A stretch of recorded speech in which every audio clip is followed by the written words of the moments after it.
Welcome to the latest edition of Bulls and Bears and You as we navigate what is happening in the economy and we take a look at investing. With me to talk about all of this is my panel of financial advisors and experts, and they are Kerry Coghill of Coghill Investment Strategies in Pittsburgh, Frank Rossetti of HF Management Company, Kim Forrest of Boca Capital Partners, and Michael Godwin of Fergasso Advisors. Thanks again for joining me for Bulls, the Bears, and You. And let's begin with a take a look at the markets. Since the last time we talked about 2 weeks ago, the major indices all took a dip down and then recovered to about where they were 2 weeks ago. So in the last 2 weeks, a lot of gyrations, but basically holding steady, and all of the indices are still up for the year. So I throw it up for discussion. Somebody jump in whenever they want. Can we read anything into this, what has been happening the last couple of weeks?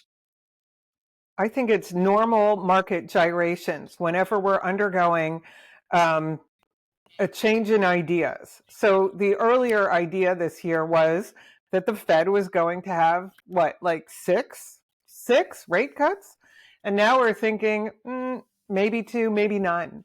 And I love watching the markets because what they do is it is people's thoughts that they actually tie money to. So they're making their thoughts known through money. So they're saying what they really believe. And that's what caused the market to go way down and then kind of drift back up. Yeah, it's important to put the drawdown in context. I mean, this wasn't even a correction of 10% or more, right? This is just a minor pullback, I think, Stacy. I think if I can give my quick synopsis on where I think we are and what happened, I think the free lunch trade is pretty much over, right? From October of last year through the first few months of this year, the narrative was the Fed is going to be easing, right? Money's going to be cheap now. Corporate earnings were still very, very strong, and so the markets rallied. Now you get to a point where, as Kim mentioned, we had an expectation of 6 rate cuts at the beginning of the year. Now it's down to 1. To be perfectly frank with you, it wouldn't surprise me if the Fed needed to hike rates before they actually cut. I'm probably in the vast minority there. The fact is, everything looks good. The economy is moving along strong. PMI numbers, which are manufacturing numbers, are moving higher globally. So the economy's strong. Inflation, I think, is going to be much more sticky, or it seems to be a bit stickier. So there's no really need for them to cut rates. If they want to get inflation to kind of come back down, they might need to hike rates, I think, before they cut. But again, that's not a consensus viewpoint. I'm very comfortable not being in the consensus, Mike. After all these years of doing this, I find that the crowd is generally ignoring pretty important things. And right now, I think we have I don't think this will make interest rates go up, but I see us having a more likelihood of a recession in the next couple of years than we did even a year ago. We have full employment. We have productivity increasing. That should help the inflation numbers somewhat, but not a lot, because we have full employment, and the employment costs must rise when that happens because the supply is not there. On the other hand, we've got competition with China. We've got all sorts of things happening out there that might put a little bit of brakes on this economy, and in which case, I think the next time rates will go down, it'll be going down to improve the economy, not fight inflation. Because inflation, Kerry, is not a big problem here. Gary, well, so far we've heard from Michael, who's saying we may not get any rate cut. Frank's talking about a recession down the road here. What are your thoughts on this? I'll combine the two thoughts. I actually think that the reason why inflation is still nagging at us is because we didn't have a recession. And it's my belief that, if you're looking at normal economic business cycles and the impact that the Fed can have on an economy, no one's going to want to hear this, but we actually kind of needed a little bit of a recession in order to bring inflation down. So we didn't get there. And, the Fed is fighting so hard not to push the economy into recession, that I think that they lifted their foot off the gas maybe a little bit too soon. And anyone who has watched our show in the past knows that our consensus was that we would never see 6 rate cuts. And, I kind of lean toward, I actually don't think the Fed will raise rates, but I don't think there's a reason for us to have a rate cut. And if we do have a rate cut, it's because the economy is slowing. And that hasn't really happened significantly enough for the Fed to come out and lower rates. Well, if that's the case, that at least three of you, Kim, I'm not quite sure where you stand on we're going to see a rate cut or not a rate cut, or a recession or not a recession. But if the Fed does not lower the rates at all, and we do start to see the economy falter, what will happen? What will happen with the markets at that point? Then are we going to see a major pullback? What's major? It's Well, that's a good point. Do we reach that 10% or 20% threshold of calling it? It depends on why that happens, Stacy. And again, going back real quick, I agree with Carrie. I don't think they're going to cut rates. I don't think they're going to raise rates. And I think part of the reason would be because they don't want to be embarrassed by saying we're going to be cutting rates and then have to go and actually hike rates. I think that it makes more sense to me in my mind that you need to hike rates to bring inflation under control. But again, it depends on what would cause the markets, like what's the impetus for the markets to sell off. If it is because the economy really falters and manufacturing numbers come down and the economy slows, then that's when the Fed's going to really need to cut rates a bit. But if it's inflation coming down quite a bit because the economy remains strong, then the stock market can continue to hum along. Well, so basically, what you're saying is a reflection of what we just saw in the last couple of weeks here, which is that when many started to believe the Fed was not going to lower rates anytime soon, the market started to make its dip after what the Fed chairman said, and then we started to have some good earnings reports, and the market bounced back up again. So that's kind of how you envision things will be heading here in the at least in the near future. That's how I see it. It's going to be much more. Again, I said the free lunch trade is over. It was a straight up market from October through almost the first quarter of last year, and on the backs of easy money is going to be coming. Now it's going to be a little bit more up and down. Good news can be sometimes bad news, and sometimes bad news can be good news, and that's what we saw. The last couple of weeks, Stacy. I mean, the good news ended up being good news for the markets, and then a little bit the bad news was the bad news because the Fed was looking to not cut rates that much this year. So I think you're going to see a little bit more of that as 2024 progresses. I'm going to throw a monkey wrench in here. Because I don't believe the inflation that we're seeing, the sticky inflation, is caused by interest rates. I think it's caused by issuing too many dollars, because I'm, I guess, a monetarist. Whenever, is that a word? Maybe. I look at the money supply for inflation. No doubt, interest rates cause assets to inflate or deflate because you're borrowing money largely to buy them. So, that was the whole rise in lower interest rates led to faster growth in real estate prices. But, for the stuff that you eat and drive, I think it's too many dollars chasing too few goods. So tomorrow, it's, I don't want to be that time bound, but once a month we get an M2 reading. And if that's falling again, I would say inflation is going to be falling. And that's what I've been kind of watching. I don't know what the Fed really watches. I don't think anybody does. But I think that the Fed is disposed to want to cut interest rates because the EU wants to cut interest rates and China isn't raising interest rates. And we have to be lockstep with them or the dollar goes off the charts. The dollar is very strong right now, and I think it's a concern for a lot of companies that export their products. Yeah. What Kim just said, there's so much to unpack there, and maybe we can do it throughout the course of the show. But the first thing I just want to hit on is that, the inflation is really starting to, it has been felt by consumers. But the most recent consumer price index that we received, there was a 22% increase in auto insurance. Those are things that hit everyone, and there are reasons for that. Cars nowadays are basically computers, and, costs more to fix a computer than a piece of metal. So I think that we still need to keep a very close eye on inflation and what the components of that inflation really are. The issues about the dollar, the issues about, the Fed issuing the amount of debt, those are topics in and of themselves that are extremely important right now. All right, we need to take a break. We'll either get back into those or maybe we'll divert ourselves into another topic when we come back in just a moment. Welcome back. This last week, the markets were focused on the big tech companies, it seems. This week, of course, the focus is going to be on the Fed. So what can we expect? Is the hope for rate cuts dead for this year, which we've been talking about with the latest inflation numbers, or will we see the Fed, just pedal in place on a stationary bike for a while?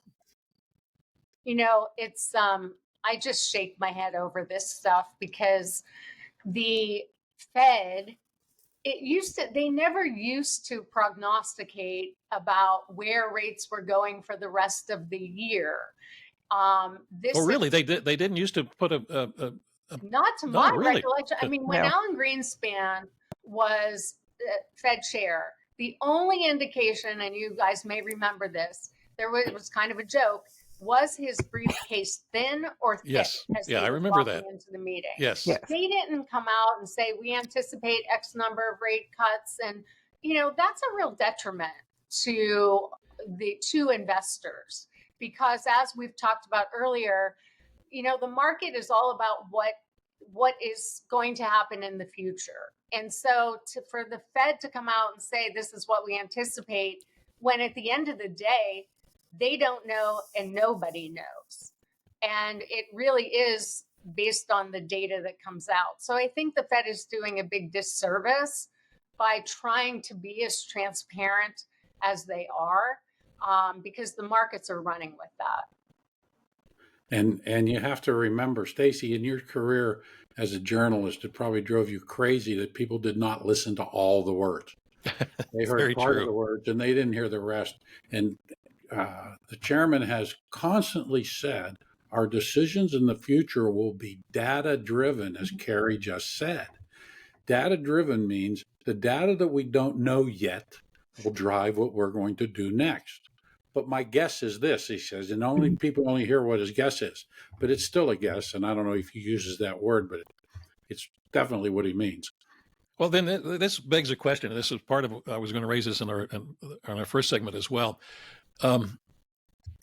You've got some very, very smart people on Wall Street at the big banks and the big investment firms that really do make the market swing one way or the other. If they're that smart, why aren't they paying attention to this sort of thing? I mean, it seems to me like somewhere, how did they all come up with 6 or 8 interest rate cuts for this year? I mean, it's mind-boggling to me. All right, I'm going to say what's politically incorrect because I can, since I don't deal in the business that the other 3 are in. I'm going to tell you that these people in these wirehouses have a job to do. Their job is to do transactions. Their job is to do mergers and acquisitions. So anything that they say is going to drive activity more than facts. And what they're doing is they're creating a brouhaha that the media plays right into their hands and makes a big deal out of it so that the markets move and they can trade it. You have to think also, it has nothing to do with where we'll be a year or 2 or 3 from now. It's where we will be this afternoon or tomorrow morning. the other thing, I agree, Frank, with that. But the other thing is to keep in mind, these people, you're never going to really lose your job if you go along with consensus. If everybody says, I think there's going to be 5 or 6 rate cuts, and then if I came out and said, no, there's going to be 10, and I'm way off, I'm going to be lambasted for something like that. But if you go along with consensus, which is, I think, what a lot of people on Wall Street do, specifically the economists and maybe forecasters, then it's kind of like job security in a sense. That's why I'm sure Carrie and Kim and Frank really kind of don't pay much mind to the forecasts that we read from some of these economists and these prognosticators. But to be that far off, and everybody here on the show who, people can think they're much smarter than us in New York, but every single one of us thought it was going to be way under the six mark. So I think we can all pat ourselves on the back a little bit there and take Well, one how from Wall about Street. last year's best idea, which was at the beginning of 2023 recession? It was a given. Just, buckle up, put everything you own into bonds, and that is going to save you. And that did not happen. And I mean, it's beautiful because people have a recency bias on data, right? Like the last thing that happened is going to influence the next thing that happened. And whenever I'm asked by a reporter about the consensus, I get to bring up 2023 for a while because it was the most wrong idea ever that everybody had. All right. There's so many examples of that. When in history with like bonds and coming out of the crisis in 2008 and don't own bonds. And,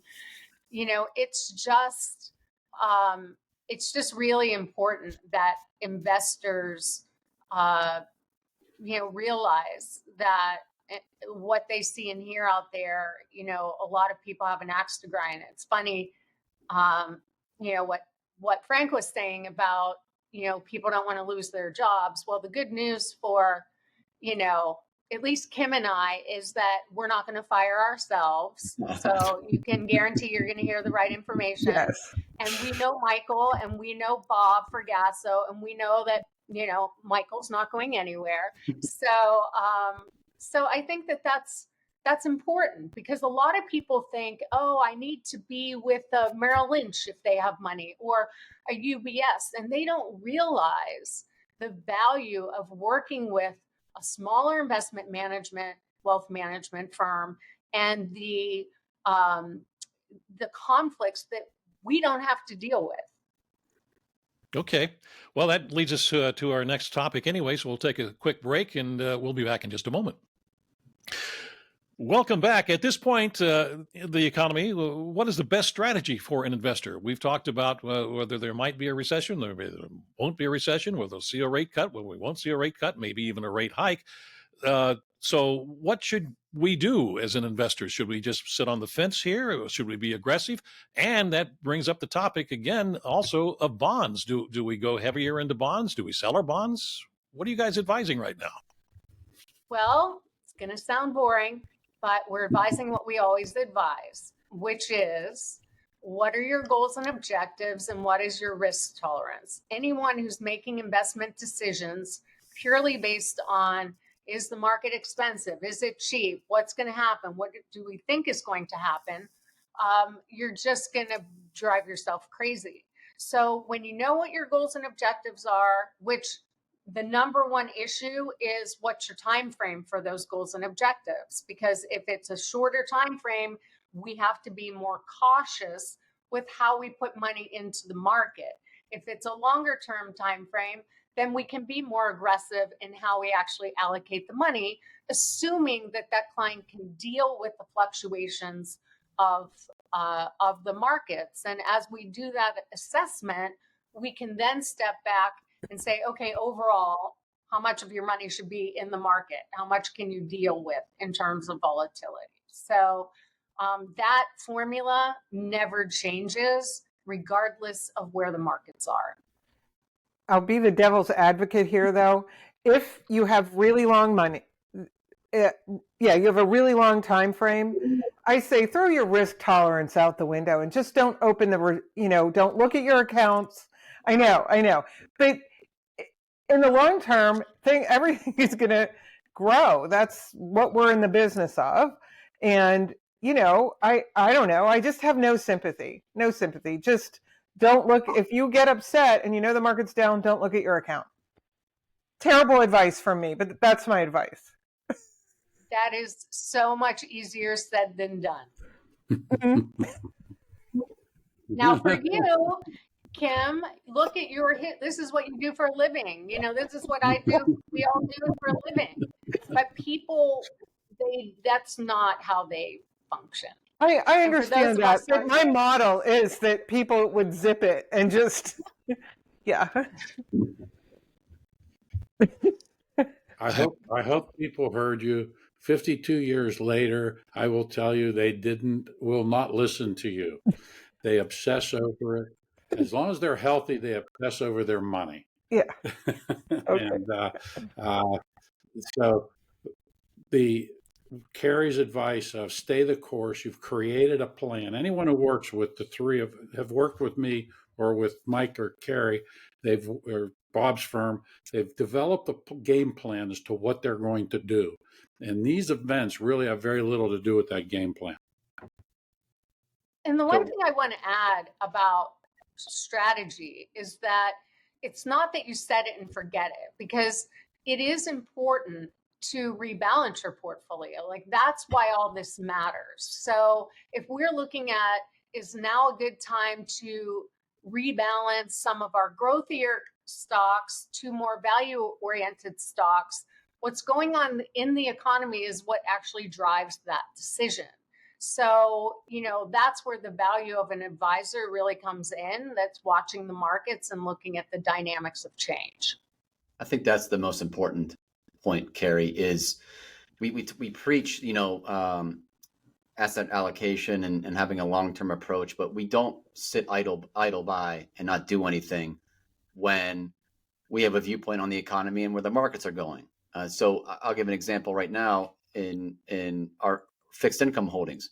We still believe that the bias could be a little bit higher in interest rates. The Fed you've seen that already this year happen when you back off from 6 rate cuts to maybe 1.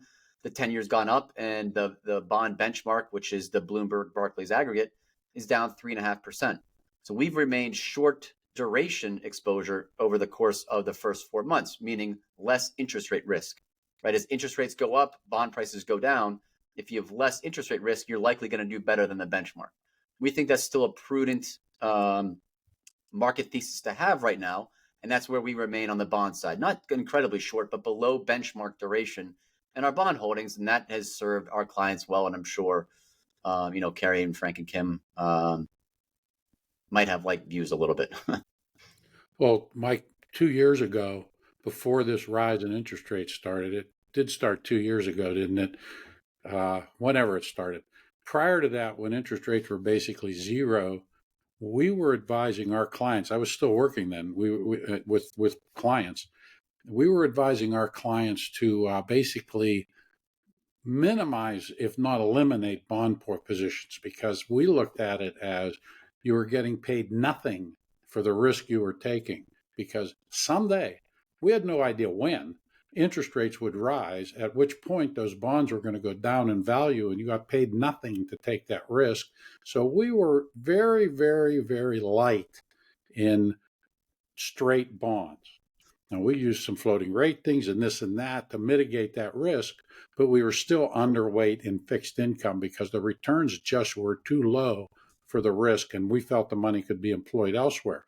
But that was something that was done on a macro basis, not this micro stuff we're looking at right now with, are they going to raise rates this year or not? That's microeconomics, and I'm not sure it matters to most portfolios. Oh, well done, Frank, on that call. You're now the Oracle of Pittsburgh. You can move over Warren Buffett. I'll take you any day. Oh, that's awesome. That was not a difficult call, Mike, as you well know. Should we see whether Frank's briefcase is full or thin every time he comes? We'll take a break. We'll be back in just a moment. Nope, maybe we won't. No, go ahead. Never mind. I'm not going to say this. Okay, we will now take the break. All right, welcome back to our discussion today. I'd like to talk a little bit about AI, if I can. The big tech companies all indicated that they were diving deeper into this technology, and the belief is that AI will permeate just about every single business down the road. So as an investor, do you put your money into the development of AI or into companies you think will benefit the most from using AI? Yes. Don't everybody speak at once. Yes. Yes to both. Yes. Yes to both. Yes to both. Okay. Yes. I was being glib. I guess I'm always glib. That's why I'm on the show. Anyhow, back on task. As somebody who actually created and deployed AI techniques back in the 90s, and Yeah, I know that sounds crazy. We had computers then, but no, I mean, this is huge. And I think generative AI is incredibly sexy, and it can show people what the promise is, although I don't fully believe it's as smart as it is ever going to be now, and I don't think it will ever really be able to out-create people. It will be able to within a little narrow box, figure some things out probably better than humans can. But true creation, I don't think computers will do that. But that being said, why do we care about this? Because the businesses that employ it should be more productive. So that's what I'm looking for, is that use case of AI where it creates a better, cheaper service, and that is why you should invest in it, not because it's cool and it's some sort of parlor game. Yeah, I think I kind of agree with Kim as well. I mean, we look at it in terms of, yeah, you want to own some of the chip manufacturers and whatnot, but if that's the case, it's almost as if the big are going to continue to get bigger to the detriment of some of the smaller companies who aren't really have the means to fully utilize and access AI. I don't know enough about that side of it. Kim probably knows better than I. But we've had a decade where U.S. large cap stocks have been the place to be, and they're certainly going to be at the forefront of utilizing AI to the fullest extent, maybe more so than smaller companies could be. So if what Kim's saying plays out, that would be something that would cross my mind. Conversely, like a true economist, I'll speak out of both sides of my mouth there. AI can be somewhat cheap to implement, maybe. ChatGPT is something that all of us here on the call and everybody listening can utilize and maybe utilize in a way that makes your business a little bit more efficient. So for me, I think the jury's still out in terms of who might actually truly be the long-term winners and losers regarding AI. Well, what I would say about the subject is, and it's very important to know, that our colleges and universities are employing AI, they're teaching it, they're creating degrees in it. And to Kim's point, the companies that are utilizing it and the benefit of AI to a company is really, I think, where we're going to, on our side of things, look for the opportunities. It's a big deal. It's here to stay. It's going to continue to evolve. And all of the pitfalls are the pitfalls that, our schools are starting to address in helping to develop the applications of AI. 40 years ago, we started using computers in a big way in this country, and people were afraid of them just as they're afraid of AI today.